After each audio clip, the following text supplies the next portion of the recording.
Are you sitting comfortably? Are you sitting comfortably? Are you sitting comfortably? Then I'll begin. And now for something completely different.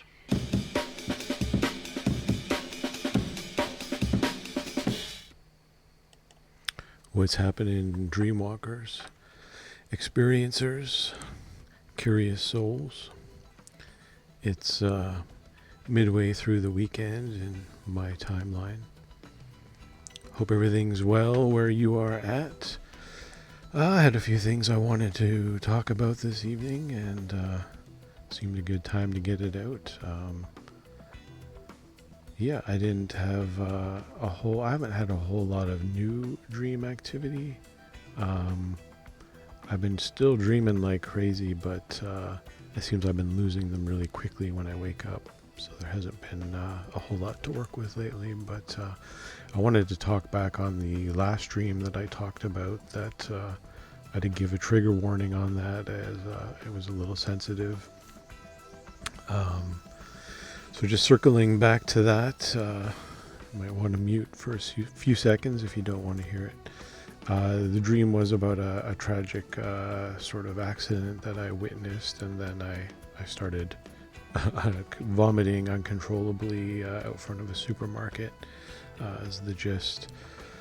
I was really worried that I was going to discover something in the news that was linking back to my dream, or there was going to be some tragic event, but it wasn't quite that. I did have a very clear resolution on the dream, though, so I am still filing it under a precognitive type of dream. It played out a fair bit differently, though, than my intuition had led me to believe. So in my dream, I believed that I had witnessed somebody die, and it made me feel so terribly sick that it made me start throwing up. Well, I heard last night a friend of mine who has a son, and ever since COVID, he's been struggling with a lot of anxiety outside of the house, which is quite common. I think a lot of people can relate to that. And turns out his problem is he'll be out, and then suddenly he'll get triggered and have uncontrollable vomiting. Find the closest garbage can type of thing, and that is exactly what happened in my dream. Somehow, seeing a traumatic event in my dream triggered the same type of response that this poor little guy has, and my heart goes out to him, and I know that he will work through this in time. He's got good parents and a good support system. Strange that I would have this dream, but I can totally relate and understand the situation. A strange sort of I don't know why that would happen. I guess it's just another, somehow linked to these friends at this time, a sign and synchronicity of collecting to the collective unconscious morphogenetic field. I don't know what's going on exactly, but I'm glad that nobody was hurt. My heart goes out for this poor fella who's struggling. But a strange thing, though, that happened is the moment that I realized that what was happening with my friend's son was related to this dream, the lamp right beside me started pulsing. So it was like the lamp was not even flickering, it was just pulsing, and it was making a noise. And it was almost like a heartbeat. It was just, the light was pulsing, it was making this sound. That's really weird. I mean, old light bulbs, things happen, right? We've all seen it, I'm sure, but just, at at the moment of sort of figuring out this dream is related to this news I've just heard, and then it's almost like being on a game show and the light in the background, bing, bing, bing, tell him what he's won. Like it was all going off, right? And I think what made it extra impactful and noticeable was the night before. If you've been following my past few entries here, I had an incident where I was smelling gas, which turned out to be related to an incident that was happening across town. It was like a psychic smelling incident. But while that was happening, and I was sort of freaking out about it a little bit, a light that hadn't been working for 2 weeks popped on. Same room, different outlet. But so this light just pops on when this intense sort of moment is happening. I'm kind of freaking out, thinking I smell gas. So again, I feel like it was a highlighter, like a beacon, like, hey, just pay attention to this. Like, here's a little extra thing for you to notice. So then the next night, to be figuring out this dream and then having this pulsing, orbing light going off beside me was pretty trippy. And then the light just went out later, and both lights weren't working today. I replaced both bulbs and everything's working fine now, but I'm definitely going to be on the lookout for strange lighting phenomenon to be punctuating these strange sort of, I don't know what you want to call it, these strange experiences and forays into psychic and dream phenomenon. All right, so I digress. I guess you know what? There is one more punctuation on that whole sort of set of stories. The one dream that I remembered this morning, I don't know what was happening. I was having some sort of bad situation, and then I just remember seeing my dad, and I kind of walked up to my dad. He seemed happy to see me. We didn't talk or anything, but I just went to hug him, and there was a bit of a flinch at first because hugging really wasn't, I mean, I'm sure maybe when I was really young we probably hugged, but I just don't have memory of hugging my dad. It wasn't something that I guess was part of his world. Farm boys don't get hugs, I guess. I don't know. But we had a really good hug in my dream, and that was cool. I felt like he was there to help me with whatever was going on. So the funny thing is I was telling this friend of mine today about the dream that I had had and how I thought it may have strangely tied back to his son's experience. And he mentioned that last night he had a dream struggling with pipes and leaks and problems, but his dad showed up to help him solve the problem. And I just thought that was really cool that we both had visits from our dads last night to help us solve problems. I would be kind of curious if anyone else had recently had a visit from a parent in your dreams in the last couple nights. Maybe there's something in the air. There definitely was some solar flares last night. There's been 3 significant M flares in the last little bit, and there's going to be a huge wave incoming by the looks of it, so buckle up for more interesting phenomena, I'd reckon. So yeah, the next sort of thing I wanted to talk a little bit about was lucid dreams, and I guess I'm going to cross over a little bit into some other common dream topics here in a second. But when I think of, there's probably a lot of complex and complicated definitions for what a lucid dream is, but for anyone not super familiar, I just really think of a lucid dream is when you're dreaming, but you're aware of the fact that you're dreaming. Sometimes you wake up inside your dream and you know that this ridiculous situation that you're in the middle of, or it could even be a plainly mundane situation, but you realize that it's only a dream, and then you can go from there. I think there are different phenomenon associated with lucid dreams. Often people can control their dreams. I don't think that's exclusive of lucid dreaming, as you can have a lucid dream that you can't control. I think if you're controlling your dream, I think you're generally lucid and aware that you are dreaming. Something else that you can often do in lucid dreams is fly. And I mean, why not? If you suddenly realize that you're dreaming and there's no consequences, flying's a pretty fun thing to be able to do. And if you've ever been able to fly in your dreams, you'll know that it's pretty amazing. One of the dreams that I used to have a lot as a kid, and I've heard this from other people, so I don't know if there was something on TV that we all saw, or if it was like a PSA or what it was, but it seems like a lot of us were afraid and had dreams of this white panel van as kids that would, drive around and kidnap kids. I don't know where exactly that comes from, but I definitely used to have a recurring dream where there would be a white van in front of my house. These, I guess what I'll call medical men, would be coming out of the van, coming up to my house with a needle. They want to inject me with something. So around this time, I would usually freeze.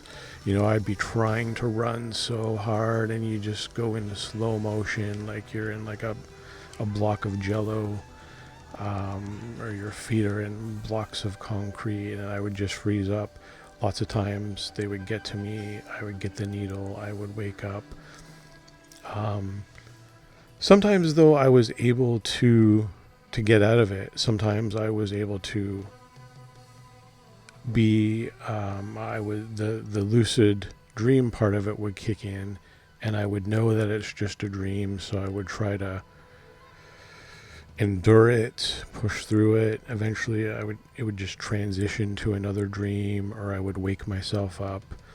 I did get to a point though where sometimes I would fly off. I would just start flying out of the place that I was sort of stuck and frozen, usually outside of my house or something like that.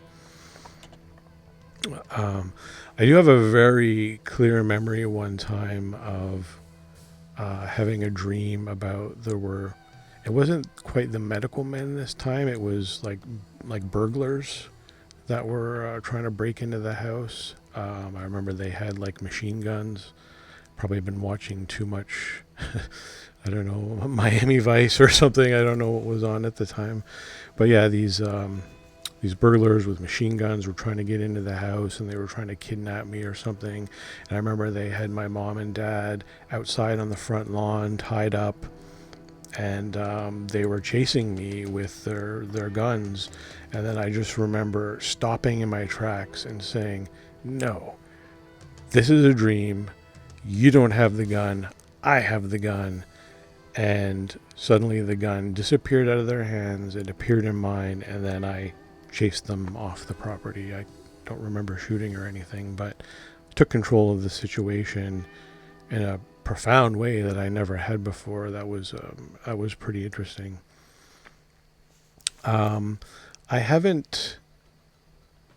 It's not very often that I can actually take control of my dreams. It seems like just having a lucid dream and being aware that it's a dream is sort of enough of a feat at times.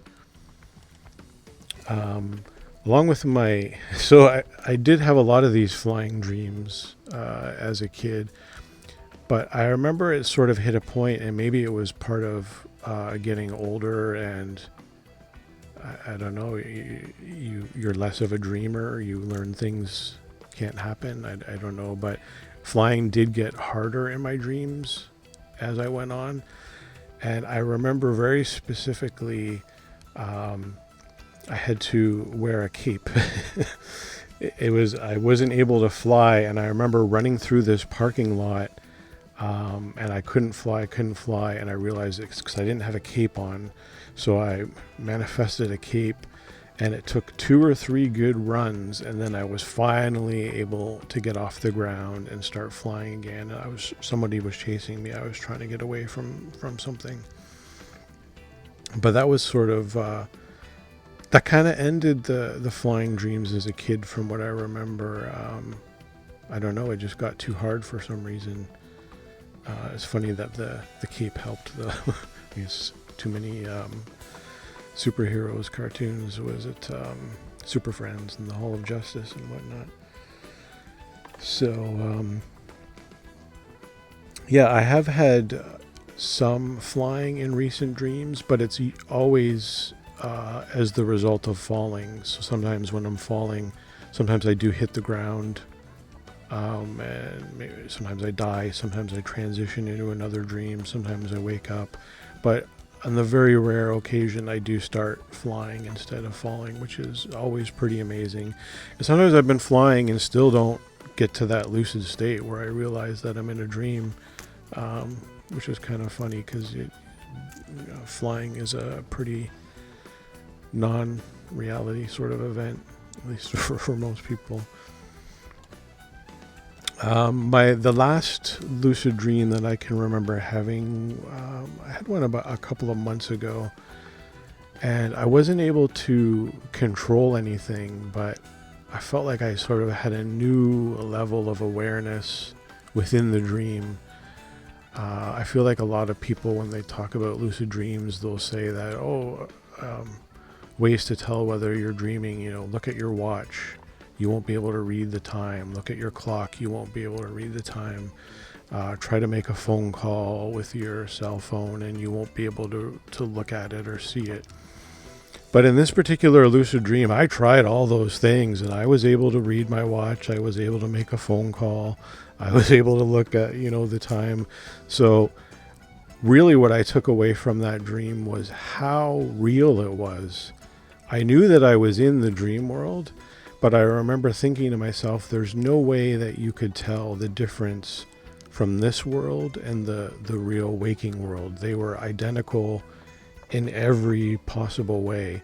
I mean, obviously, strange things happen in the dream world, so that's where it's different. But in terms of material and things that you're seeing and matter and grabbing and looking at things, it was no less of an experience than your waking life. So that was a pretty interesting takeaway. Just our dream world is a very real world that's being generated that we're exploring. It's just when we wake up, it's so fleeting. It gets flushed out of our brain so quickly so that we can go on with our daily lives. But would seem for whatever reason I'm carrying a lot more of these alternate realities over. So yeah, if you hopefully you're an active lucid dreamer and you're able to manifest this style of dreaming on a regular basis, because the world's your oyster when you have full control over the dream world. So hopefully that's something you're able to do. Lots of tips you can read about online. Just even the intention to want to lucid dream. As I'm falling asleep, I'll just repeat to myself over and over again, gonna lucid dream tonight, gonna have a lucid dream tonight, some sort of mantra, and really implant that idea that it's a technique known as dream incubation, where you really focus on something before bed that you want to do and then try to manifest that dream or story or whatever it is in your head, in your sleep. But lucid dreaming is one of these things that you can incubate by just, read about it, read tips and tricks for how to lucid dream in 30 days, top 10 tricks for how to lucid dream, and just think about these things as you're falling asleep, and chances are you will suddenly find yourself in a lucid dream one of these days, and hopefully you're able to take control, to play, to fly, or do whatever it is you want to check out. Something I heard, interesting tip that I got from an Instagram friend about lucid dreaming. He said that quite often he gets up in the morning, has a little bit of cannabis, checks on a few things, and then settles down, goes back to sleep, and in this period he's able to do quite a bit of active lucid dreaming, which is really interesting. And a lot of people report lucid dreams happening later in their dream cycle, especially in the morning around the hypnopompic period, and as you're waking up and falling back asleep. That's sort of a special time to really sort of manifest some lucid dreams. So sort of an interesting strategy that he's developed, where you get up, you have to go to the washroom or do whatever you need to do, clear your head, and then go back into the dream space, where you can jump into a lighter state of consciousness, or a deeper alternate consciousness where you're still slightly conscious. I don't know. It gets a bit heavy trying to unravel it, but it's fun nonetheless. All right, I think that's plenty to say for now. That's about all throw actions. And have an awesome weekend if it's your weekend. Enjoy your day, and until next time. I won't